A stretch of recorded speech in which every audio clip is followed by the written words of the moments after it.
Hello friends, इस video में हम लोग मुंशी प्रेमचंद की कहानी गिला पढ़ेंगे। जीवन का बड़ा भाग इसी घर में गुजर गया, पर कभी आराम ना नसीब हुआ। मेरे पति संसार की दृष्टि में बड़े सज्जन, बड़े शिष्ट, बड़े उदार, बड़े सौम्य होंगे, लेकिन जिस पर गुजरती है वही जानता है। संसार को उन लोगों की प्रशंसा करने में आनंद आता है जो अपने घर को भाड़ में झोंक रहे हों, गैरों के पीछे अपना सर्वनाश किए डालते हों। जो प्यारी घरवालों के लिए मरता है, उसकी प्रशंसा संसार वाले नहीं करते। वह तो उनकी दृष्टि में स्वार्थी हैं, कृपण हैं, संकीर्ण हृदय हैं, आचार भ्रष्ट हैं। इसी तरह जो लोग बाहर वालों के लिए मरते हैं, उनकी प्रशंसा घर वाले क्यों करने लगे।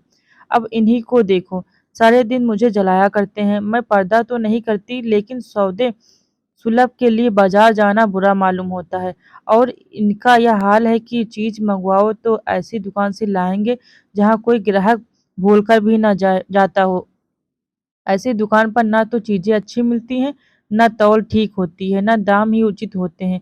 या दोष ना होते तो वह दुकान बदनाम ही क्यों होती। पर इन्हें ऐसी ही गई बीती दुकानों की चीजें लाने का मरज है। बार बार कह दिया, साहब की चलती हुई दुकान से सौदे लाया करो, वहां माल अधिक खपता है, इसलिए ताजा माल आता रहता है। पर इनकी तो टुटपुंजियों से बनती है और इन्हें उल्टे छुरे से मुड़ते हैं। गेहूं लाएंगे तो सारे बाजार से खराब घुना हुआ चावल, ऐसा मोटा कि बैल भी ना पूछे। दाल में कराई और कंकड़ भरे हुए, मनो लकड़ी जला डालो, क्या मजाल की गले। घी लाएंगे तो आधा आधा तेल या 16 आने कोटे जेम, और दरअसल घी से एक चटाक कम। तेल लाएंगे तो मिलावट, बालों में डालो तो चिमट जाए। पर दाम दे आएंगे शुद्ध आंवले के तेल का। किसी चलती हुई नामी दुकान पर जाते तो उन्हें जैसे डर लगता है, शायद ऊंची दुकान और फीके पकवान के कायल हैं। मेरा अनुभव तो यह है कि नीची दुकान पर ही सड़े पकवान मिलते हैं। एक दिन की बात हो तो बर्दाश्त कर ली जाए, रोज रोज का टंटा नहीं सहा जाता। मैं पूछती हूँ, आखिर आप टुटपुंजियों की दुकान पर जाते ही क्यों हैं? क्या उनके पालन पोषण का ठेका तुम्ही ने लिया है? आप फरमाते हैं, मुझे देखकर सब के सब बुलाने लगते हैं। वह क्या कहना है, कितनी दूर की बात कही है। जरा उन्हें बुला लिया जाए और खुशामद के 2 शब्द सुना दिए, थोड़ी सी स्तुति कर दी, बस आपका मिजाज आसमान पर जा पहुंचा। फिर इन्हें सुध नहीं रहती कि या कूड़ा करकट बांध रहे हैं या क्या। पूछती हूँ, तुम उस रास्ते जाते ही क्यों हो? क्यों किसी दूसरी रास्ते नहीं जाते? ऐसे उठाई गिरों को मुंह ही क्यों लगाते हो? इसका कोई जवाब नहीं। एक चुप 100 बधाओं से हराती है। एक बार एक गहना बनवाने को दिया। मैं तो महाशय को जानती थी, इनसे कुछ पूछना व्यर्थ समझा। अपने पहचान के एक सुनार को बुला रही थी। संयोग से आप भी विराजमान थे। बोले, यह संप्रदाय विश्वास के योग नहीं, धोखा खाओगी। मैं एक सुनार को जानता हूँ, मेरे साथ पढ़ा हुआ है, बरसों साथ साथ खेले हैं। वह मेरे साथ चालबाजी नहीं कर सकता। मैंने भी समझा, जब इनका मित्र है और वह भी बचपन का, तो वहां तक दोस्ती का हक तो निभाएगा। सोने का एक आभूषण और 100 रुपए उनके हवाले किए। इस भो- इस भले मानस ने वह आभूषण और रुपए न जाने किस बेईमान को दे दिए कि बरसों के झंझट के बाद जब चीज बनकर आई तो 8 आने तांबा और इतनी भद्दी की देखकर घिन लगती थी। बरसों की अभिलाषा धूल में मिल गई। रो पीट कर बैठ रही। ऐसे ऐसे वफादार तो इनके मित्र हैं, जिन्हें मित्र की गर्दन पर छुरी फेरने पर भी संकोच नहीं। इनकी दोस्ती भी उन्हीं लोगों से है जो जमाने भर के जट्टे गिरा कर लंगोटी भांग खेलने वाले फाके मस्त हैं, जिनका उद्यम ही उन जैसे आंख के अंधों में दोस्ती गाढ़ना है। नित्य ही एक न एक महाशय उधार मांगने के लिए सिर पर सवार रहते हैं और बिना लिए गला नहीं छोड़ते। मगर ऐसा कभी न हुआ कि किसी ने रुपए चुकाए हों। आदमी एक बार खोकर सीखता है, 2 बार खोकर सीखता है, किंतु यह भले मानस 1000 बार खोकर भी नहीं सीखते। जब कहती हूँ रुपए तो दे आए, अब मांग क्यों नहीं लाते? क्या मर गए तुम्हारे सब दोस्त? तो बस बगले झाँक कर रह जाते हैं। आपसे मित्रों को सूखा जवाब नहीं दिया जाता। खैर, सूखा जवाब न दो, मैं भी नहीं कहती कि दोस्ती से बेमुरौवत बेमुरौवती करो, मगर चिकनी चुपड़ी बातें तो बना सकते हो, बहाने तो कर सकते हो। किसी मित्र ने रुपए मांगे और आपके सिर पर बोझ पड़ा, बेचारे जैसे इनकार करें। आखिर लोग जान जाएंगे कि नहीं कि यह महाशय भी खुलखल ही है।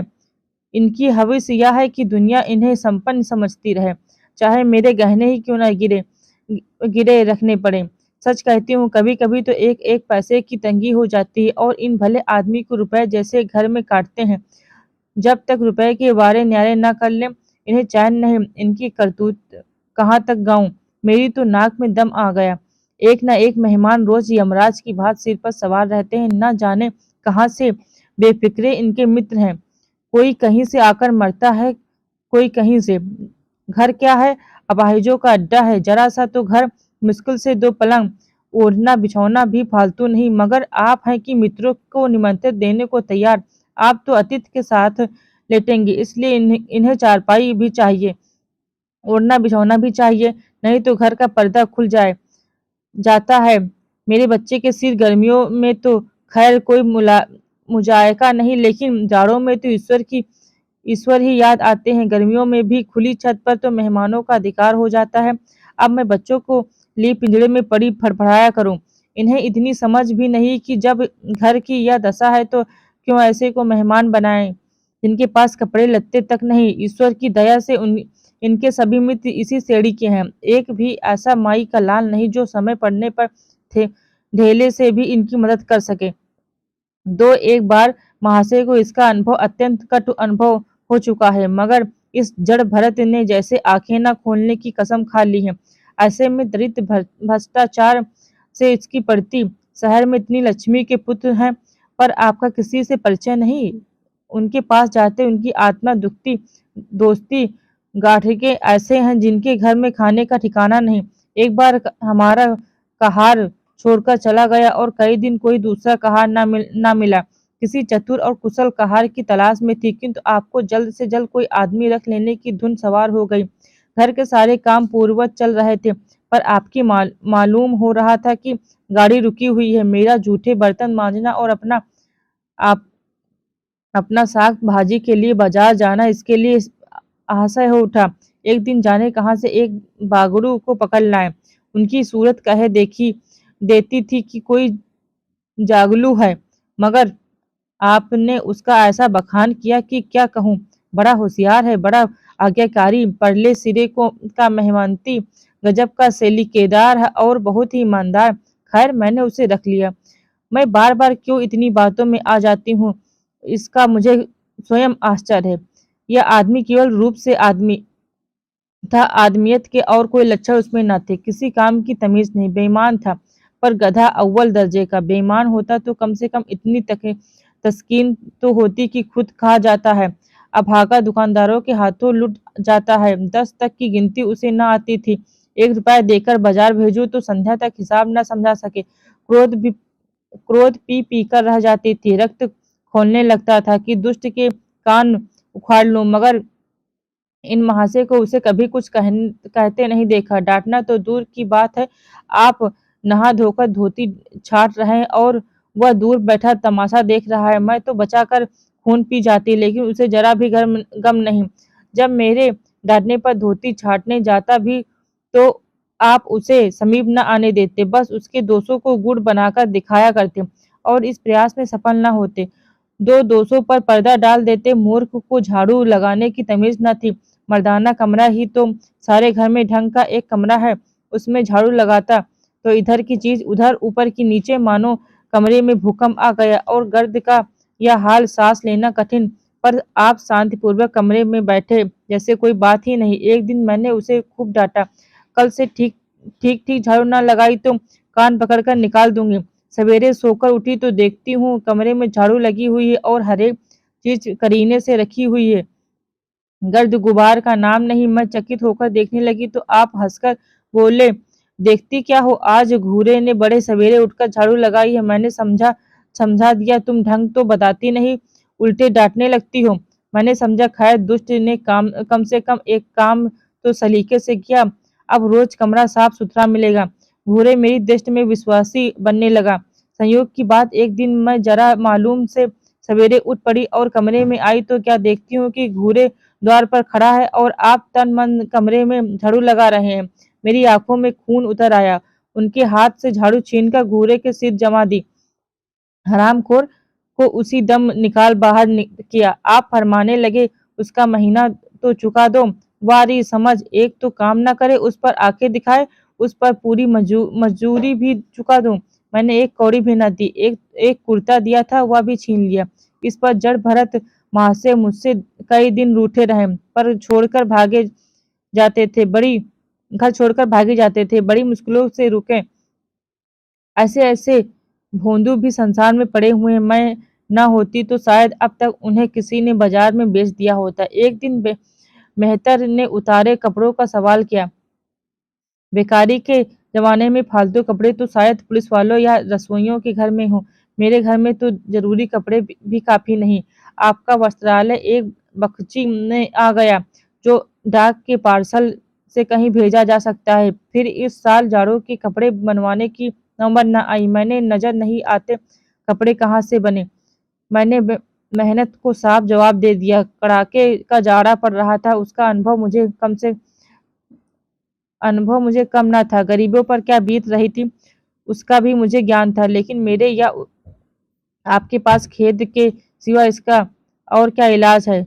जब तक समाज का यह संगठन रहेगा, ऐसी शिकायतें पैदा होती रहेंगी। जब एक और अमीर और रईस के पास एक एक मालगाड़ी कपड़ों से भरी हुई है, तब फिर निर्धनों को क्यों ना नग्नता का कष्ट उठाना पड़े। खैर, मैंने तो मेहतर को जवाब दे दिया। आपने क्या किया? आपका कोट उठाकर उसको भेंट कर दिया। मेरी देह में आग लग गई। इतनी दानशील नहीं हूं कि दूसरों को खिलाकर आप सो रहूं। देवता के पास यही एक कोट था, आपको इसकी जरा भी चिंता न हुई कि पहनेंगे क्या। यश के लोभ ने जैसे बुद्धि ही हर ली है। मेहतर ने सलाम किया, दुआएं दी और अपनी राह ली। आप कई दिन सर्दी से ठुठरते रहे, प्रातःकाल घूमने जाया करते थे, वह बंद हो गया। ईश्वर ने उन्हें हृदय भी एक विचित्र प्रकार का दिया है। फटे पुराने कपड़े पहनते आपको जरा भी संकोच नहीं होता। मैं तो मारे लाज के गड़ जाती हूँ, पर आपको जरा फिक्र नहीं। कोई हंसता है तो हंसे आपकी भला से। अंत में जब मुझसे न देखा गया तो एक कोट बनवा दिया। जी तो जलता है था कि खूब सर्दी आने दूं, पर डरी कि कहीं बीमार पड़ जाए तो और बुरा हो। आखिर काम तो उन्हीं को करना है। महाशय अपने दिल में समझते होंगे मैं कितना विनीत, कितना परोपकारी हूँ। शायद इन्हीं इन बातों का गर्व हो। मैं इन्हें परोपकारी नहीं समझती, ना विनीत ही समझती हूँ। यह जड़ता है, सीधी साधी निरीहता है, मेहतर को अपने जिस मेहतर को आपने अपना कोट दिया, उसे मैंने कई बार रात को शराब के नशे में मस्त झूमता देखा है, और आपको दिखा भी दिया है। फिर दूसरों की विवेकहीनता की पुरौती हम क्यों करें? अगर आप विनीत और परोपकारी होते तो घर वालों के प्रति भी तो आपके मन में कुछ उदारता होती। यह सारी उदारता बाहर वालों के ही लिए सुरक्षित है, घर वालों को उसका अल्पांश भी ना मिलना चाहिए। मेरी इतनी अवस्था बीत गई, पर इस भले आदमी ने कभी अपने हाथों से मुझे एक उपहार भी न दिया। बेशक मैं जो चीज बाजार से मंगवाऊं उसे लाने में इन्हें जरा भी आपत्ति नहीं, बिल्कुल उच्च नहीं, मगर रुपए मैं दे दूं, यह शर्त है। इन्हें खुद कभी यह उमंग नहीं होता, या मैं मानती हूँ कि बेचारे अपने लिए भी कुछ नहीं लाते। मैं जो कुछ मंगवा दूं उसी पर संतुष्ट हो जाते हैं। मगर आखिर आदमी कभी कभी शौक की चीजें चाहता ही है। अन्य पुरुषों को देखती हूँ, स्त्री के लिए तरह तरह के गहने, भांत भांत के कपड़े, शौक श्रृंगार की वस्तुएं लाते रहते हैं। यहाँ इस व्यवहार का निषेध है। बच्चों के लिए भी मिठाइयाँ, खिलौने, बाजे शायद जीवन में एक बार भी न लाए हों, शपथ भी खा ली है।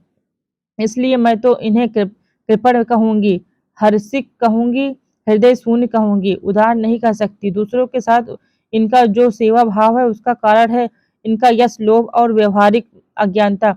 आपके विनय का यह हाल है कि जिस दफ्तर में आप नौकर हैं उसके किसी अधिकारी से आपका मेल जोल नहीं है। अफसरों को सलाम करना तो आपकी नीति के विरुद्ध है। नजर या डाली तो दूर की बात है, और तो और कभी किसी अफसर के घर नहीं जाते। इसका खमियाजा आप न उठाएं तो कौन उठाए? औरों को रियायती छुट्टियां मिलती हैं, आपका वेतन कटता है। औरों को औरों की तरक्कियां होती हैं, आपको कोई पूछता भी नहीं। हाजिरी में 5 मिनट की भी देर हो जाए तो जवाब पूछा जाता है। बेचारे जो तोड़ कर काम करते हैं, कोई बड़ा कठिन काम आ जाता है तो इन्हीं के सिर पर मढ़ा जाता है। इन्हें जरा भी आपत्ति नहीं। दफ्तर में इन्हें घिसू पीसू आदि उपाधियां मिली हुई हैं, मगर पड़ाव कितना ही बड़ा मारे, इसके भाग्य में वही सूखी घास लिखी है। यह विनय नहीं कि स्वाधीन मनोवृत्ति भी नहीं है, मैं तो इसे समय चातुरी का अभाव कहती हूँ, व्यवहारिक ज्ञान की छत कहती हूँ। आखिर कोई अफसर आपसे क्यों प्रसन्न हो? इसलिए कि आप बड़े मेहनती हैं। दुनिया का काम मुरव्वत और रवादारी से चलता है। अगर आप किसी से खिंचे रहें तो कोई कारण नहीं कि वह भी आप हमसे ना खिंचा रहे। फिर जब मन में क्षोभ होता है तो वह दफ्तरी व्यवहारों में भी प्रकट हो ही जाता है। जो मातहत अफसर को प्रसन्न रखने की चेष्टा करता है, जिसकी जात से अफसर का कोई व्यक्तिगत उपहार होता है, जिस पर वह विश्वास कर सकता है, उसका लिहाज वह स्वभावतः करता है। जैसे ऐसे सिरागियों से क्यों किसी को सहानुभूति होने लगी? अफसर भी तो मनुष्य है, उसके हृदय में जो सम्मान और विशिष्टता की कामना है वह कहाँ पूरी हो? जब अधीनस्थ कर्मचारी ही उनके फिरंट रहे तो क्या उन्हें अफसर उसे सलाम करने आएंगे? आपने जहाँ नौकरी की वहीं से निकाले गए, कभी किसी दफ्तर में तो 2-3 साल से ज्यादा न टिके। ये तो दफ्तर से लड़ गए या कार्याधिक्य के कारण छोड़ बैठे।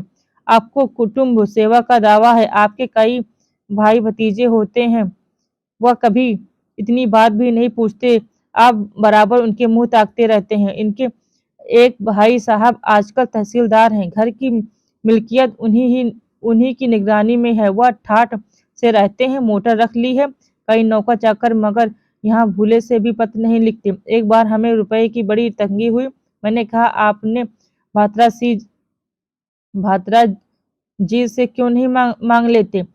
कहने लगे उन्हें क्यों चिंता में डालूं, उन्हें भी तो अपना खर्च है। कौन सी ऐसी बचत हो जाती होगी? जब मैंने बहुत मजबूर किया तो आपने पत्र लिखा। मालूम नहीं पत्र में क्या लिखा, पत्र लिखा या मुझे चमका दिया, रुपए ना आने दे, ना आए। कई दिनों के बाद मैंने पूछा, कुछ जवाब आया श्रीमान के भाई साहब के दरबार से? आपने रुष्ट होकर कहा, अभी केवल 1 सप्ताह तो खत पहुंचे हुए, अभी क्या जवाब आ सकता है? 1 सप्ताह और गुजरा, मगर जवाब नरादत। अब आपका यह हाल है कि मुझे कुछ बातचीत करने का अवसर ही नहीं देते। इतने प्रसन्न चित्र नजर आते हैं कि क्या कहूँ। बाहर से आते हैं तो खुस कोई ना कोई सिगुफा लिए हुए। मेरी खुशामद भी खूब हो रही है, मेरे मायके वालों की प्रशंसा भी हो रही है, मेरे गृह प्रबंध का बखान भी असाधारण रीत से किया जा रहा है। मैं इस महाशय की चाल समझ रही थी। यह सारी दिल यह सारी दिलजोरी केवल इसलिए थी कि श्रीमान के भाई साहब के विषय में कुछ पूछ न बैठूं। सारे राजनैतिक, आर्थिक, सामाजिक, आचारिक प्रश्नों की मुझसे व्याख्या की जाती थी, इतने विस्तार और गवेषणा के साथ कि विशेषज्ञ भी लोहा मान जाए, केवल इसलिए कि मुझे वह प्रसंग उठाने का अवसर न मिले। लेकिन मैं भला कब चूकने वाली थी? जब पूरे 2 सप्ताह गुजर गए और भीमे के रुपए भेजने की मिति मौत की तरह सिर पर सवार हो गई तो मैंने पूछा, क्या हुआ? तुम्हारे भाई साहब ने श्रीमुख से कुछ फरमान या अभी तक पत्र नहीं पहुंचा?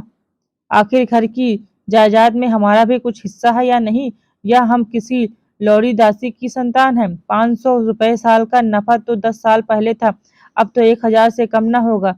पर हमें कभी एक कानी कौड़ी भी नहीं मिली। मोटे हिसाब से हमें 2000 मिलना चाहिए। 2000 ना हो, 1000 हो, 500 हो, 250 हो, कुछ ना हो तो बीमा की प्रीमियम भर के तो हो। तहसीलदार साहब की आमदनी हमारी आमदनी की चौगुनी है, रिश्वतें भी लेते हैं, फिर हमारे रुपए क्यों नहीं देते? आप हैं हाँ हाँ करने लगे, कहने लगे वह बेचारे घर की मरम्मत करवाते हैं, बंधु बांधवों को स्वागत सत्कार करते हैं, नातेदारियों में भेंट भाट भेजते हैं, और कहाँ से लावे जो हमारे पास बेचे? वारी बुद्धि, मानो जायदाद इसीलिए होती है कि उसकी कमाई उसी में खर्च हो जाए। इस भले आदमी को बहाने गढ़ने भी नहीं आते। मुझसे पूछते हैं, मैं एक नहीं 1000 बता देती, एक से एक बढ़कर कह देते घर में आग लग गई, सब कुछ स्वाहा हो गया था या चोरी हो गई, तिनका तक न बचा, या 10,000 का अनाज भरा था उसमें घाटा रहा, या किसी से फौजदारी हो गई उसमें दिवाला पिट गया। आपको सूझी भी तो लचर सी बात, तकदीर ठोक कर बैठ रही। पड़ोस की एक महिला से रुपए कर्ज लिए जब तब जाकर काम चला, फिर भी आप भाई भतीजे की तारीफ में पुल बांधते हैं तो मेरे शरीर में आग लग जाती है। ऐसे कौरवों से ईश्वर बचाए। ईश्वर की दया से आपके 2 बच्चे हैं, 2 बच्चियां भी हैं। ईश्वर की दया कहूँ या कोख कहूँ, सबके सब उद्यमी हो गए हैं कि खुदा की पनाह। मगर क्या मजाल है कि या भोंदू किसी को कौड़ी आंखों से देखें। रात के 8 बजे गए हैं, युवराज अभी घूम कर नहीं आए। मैं घबरा रही हूँ, आप निश्चित बैठे अखबार पढ़ रहे हैं। झल्लाई हुई जाती हूँ और अखबार छीनकर कहती हूँ, जाकर जरा देखते क्यों नहीं, लौंडा कहाँ रह गया। न जाने तुम्हारा हृदय कितना कठोर है, ईश्वर ने तुम्हें संतान ही न जाने क्यों दे दी। पिता का पुत्र के साथ कुछ तो धर्म है। तब आप भी गर्म हो जाते हैं, अभी तक नहीं आया, बड़ा शैतान है। आज बच्चा आते हैं और तो कान उखाड़ लेता हूँ, मारे हंटरों के खाल उघेड़ कर रख दूंगा। यो बिगड़कर तैस के साथ आप उसे खोजने निकलते हैं। संयोग की बात है, आप उधर जाते हैं, इधर लड़का आ जाता है। मैं पूछती हूँ, तू किधर से आ गया? तुझे वह ढूंढने गए हुए हैं, देखना आज कैसे मरम्मत होती है। यह आदत की छूट जाएगी। दांत पीस रहे थे, आते ही होंगे। झड़ी भी उनके हाथ में है। तुम इतने मन के हो गए हो कि बात नहीं सुनते। आज आटे दाल का भाव मालूम होगा। लड़का सहम जाता है और लैप जलाकर बैठने पढ़ने लगता है जलाकर पढ़ने बैठ जाता है। महाशय जी 2 ढाई घंटे के बाद दौड़ते हैं, हैरान परेशान और बदहवास। घर में पाँव रखते ही पूछते हैं, आया कि नहीं। मैं उनका क्रोध उत्तेजित करने के विचार से कहती हूँ, आकर बैठा तो है, जाकर पूछते क्यों नहीं। पूछकर हार गई हूँ। कहाँ गया था, कुछ बोला ही नहीं। आप गरज कर कहते हैं, मन्नू यहाँ आओ। लड़का थर थर कांपता हुआ आकर आंगन में खड़ा हो जाता है। दोनों बच्चियां घर में छिप जाती हैं कि कोई बड़ा भयंकर कांड होने वाला है। छोटा बच्चा खिड़की से चूहे की तरह झांक रहा है। आप क्रोध में भौ बौखलाए हुए हैं, हाथ में छड़ी है ही। मैं भी वह क्रोधोन्मुक्त आकृति देखकर पछताने लगती हूँ कि कहाँ से इनकी शिकायत की। आप लड़के के पास जाते हैं, मगर छड़ी जमाने के बदले आहिस्ते से उसके कंधों पर हाथ रखकर बनावटी क्रोध से कहते हैं, तुम कहाँ गए थे जी? मना किया जाता है, मानते नहीं हो। खबरदार, जो अब कभी इतनी देर होगी, आदमी शाम को घर चला जाता है या मटर गश्ती करता है। मैं समझ रही हूँ कि यह भूमिका है। मैं समझ रही हूँ कि यह भूमिका है, विषय अब आवेगा। भूमिका तो बुरी नहीं, लेकिन यहाँ तो भूमिका पर इत हो जाती है। बस आपका क्रोध शांत हो गया, बिल्कुल जैसे क्वार्टर की घटा घेर घाट हुआ। काले बादल आए, गड़गड़ाहट हुई और गिरी हुई क्या 4 बूंदे। लड़का अपने कमरे में चला जाता है और शायद खुशी से नाचने लगता है। मैं पराभूत होकर कहती हूँ, तुम तो जैसे डर गए, भला 2 4 तमाचे तो लगाए होते, इसी तरह तो लड़के शेर हो जाते हैं। आप फरमाते हैं, तुमने सुना नहीं मैंने कितने जोर से डांटा, बच्चा बच्चा की जान की निकल गई होगी। देख लेना जो फिर कभी देर से आए। तुमने डांटा तो नहीं? हाँ, आंसू पोंछ दिए। तुमने मेरी डांट सुनी नहीं, क्या कहना है आपकी डांट का? लोगों के कान बहरे हो गए, लाओ तुम्हारा गला सहला दूं। आपने एक नया सिद्धांत निकाला कि दंड देने से लड़के खराब हो जाते हैं। आपके विचार से लड़कों को आजाद रहना चाहिए, उन पर किसी तरह का बंधन, शासन या दबाव न होना चाहिए। आपके मत से शासन बालकों के मानसिक विकास में बाधक होता है। इसी का यह फल है कि लड़के बेनकेल के ऊँट बने हुए हैं। कोई 1 मिनट भी किताब खोलकर नहीं बैठता। कभी गुल्ली डंडा, कभी गोलियां, कभी कौवे। श्रीमान भी लड़कों के साथ खेलते हैं। 40 साल की उम्र में और लड़कपन इतना। मेरे पिताजी के सामने मजाल थी कि कोई लड़का कनकौवा उड़ा ले या गुल्ली डंडा खेल सके, खून पी जाते। प्रातः काल से लड़के प्रातःकाल से लड़कों को लेकर बैठ जाते थे। स्कूल से जो ही लड़के आते फिर ले बैठते थे। बस संध्या समय आधा घंटे की छुट्टी देते। रात को फिर सोते रात को फिर जोर देते, यही नहीं कि आप तो अखबार पढ़ा करे और लड़के गली गली भटकते फिरे। कभी कभी आप सींग कटाकर बछड़े बन जाते हैं, लड़कों के साथ खेलने बैठा करते हैं। ऐसे बाप का भला लड़कों का क्या रौब रौब हो सकता है। पिताजी के सामने मेरे भाई सीधे ताक नहीं सकते। उनकी आवाज सुनते ही तहलका मच जाता था। उन्होंने घर में कदम रखा और शांति का साम्राज्य हुआ। उनके सम्मुख जाते लड़कों के प्राण सूखते थे। उसी शासन की यह बरकत है कि सभी लड़के अच्छे अच्छे पदों पर पहुंच गए। हाँ, स्वास्थ्य किसी किसी का अच्छा नहीं है तो पिताजी ही का स्वास्थ्य कौन बड़ा अच्छा था। बेचारे हमेशा किसी न किसी औषध का सेवन करते रहते थे। और क्या कहूँ, एक दिन तो हद ही हो गई। श्रीमान जी लड़कों को कनकौआ उड़ाने की शिक्षा दे रहे थे। यो घुमाओ, यो ये गोता दो, यो खींचो, यो ढील दो, ऐसा ऐसा तन मन से सिखा रहे थे मानो गुरु मंत्र दे रहे हो। उस दिन मैंने उनकी ऐसी खबर ली कि याद करते होंगे, तुम कौन होते हो मेरे बच्चों को बिगाड़ने वाले। तुम्हें घर में कोई मतलब नहीं है ना ना हो, लेकिन आप मेरे बच्चों को खराब ना कीजिए, बुरी बुरी आदत न सिखाइए। आप उन्हें सुधार नहीं सकते तो कम से कम बिगाड़िए मत। लगे बगले झांकने मैं चाहती हूँ, एक बार यह भी गर्म पड़े तो आपका चंडी रूप दिखाऊं, पर या इतना जल्द दब जाते हैं कि मैं हार जाती हूँ। पिताजी किसी लड़के को मेरे मेले तमाशे न ले जाते थे। लड़का सिर पटक कर मर जाए मगर जरा भी न पसीजते थे। और इन महात्मा जी का यह हाल है कि एक बार से पूछकर मेले ले जाते हैं, चलो चलो, वहाँ बड़ी बहार है, खूब आतिशबाजियां छूटेंगी, गुब्बारे उड़ेंगे, बिलायती चरखियां भी हैं, उन पर मजे से बैठना। और तो और आप लड़कों को हॉकी खेलने से भी नहीं रोकते। या अंग्रेजी खेल भी कितने जानलेवा होते हैं, क्रिकेट, फुटबॉल, हॉकी, एक से एक घातक। गेंद लग जाए तो जान लेकर भी छोड़ें। पर आपको इन सभी खेलों से प्रेम है। कोई लड़का मैच में जीत कर आ जाता है तो ऐसे फूल उठते हैं मानो किला जीत कर आया हो। आपको इसकी जरा भी परवाह नहीं कि चोट चपेट आ गई तो क्या होगा, हाथ पांव टूट गए तो बेचारों की जिंदगी कैसे पार लगेगी। पिछले साल कन्या का विवाह था। आपको जिद थी कि दहेज के नाम कानी कौड़ी भी न देंगे, चाहे कन्या आजीवन कुंवारी बैठी रहे। यहाँ भी आपका आदर्शवाद आ कूदा। समाज के नेताओं का छल प्रपंच आए दिन देखते रहते हैं, फिर भी आपकी आंखें नहीं खुलती। जब तक समाज की यह व्यवस्था कायम है और युवती कन्या का अविवाहित रहना निंदास्पद है, तब तक यह प्रथा मिटने की नहीं। दो चार ऐसे व्यक्ति भले ही निकल आवे जो दहेज के लिए हाथ न फैलाएं, लेकिन इसका परिस्थिति पर कोई असर नहीं पड़ता। और कुप्रथा जो की जो बनी हुई है, वैसे ही तो कमी नहीं है। दहेज की बुराइयों पर लेक्चर दे सकते हैं, लेकिन मिलते हुए दहेज को छोड़ देने वाले मैंने आज तक न देखा। जब लड़कों की तरह लड़कियों की शिक्षा और जीविका की सुविधाएं निकल आवेंगी तो यह प्रथा भी विदा हो जाएगी। उसके पहले संभव नहीं है। मैंने जहां जहां संदेश भेजा दहेज का प्रश्न उठ खड़ा हुआ और आपके प्रत्येक अवसर पर टांग अड़ाई।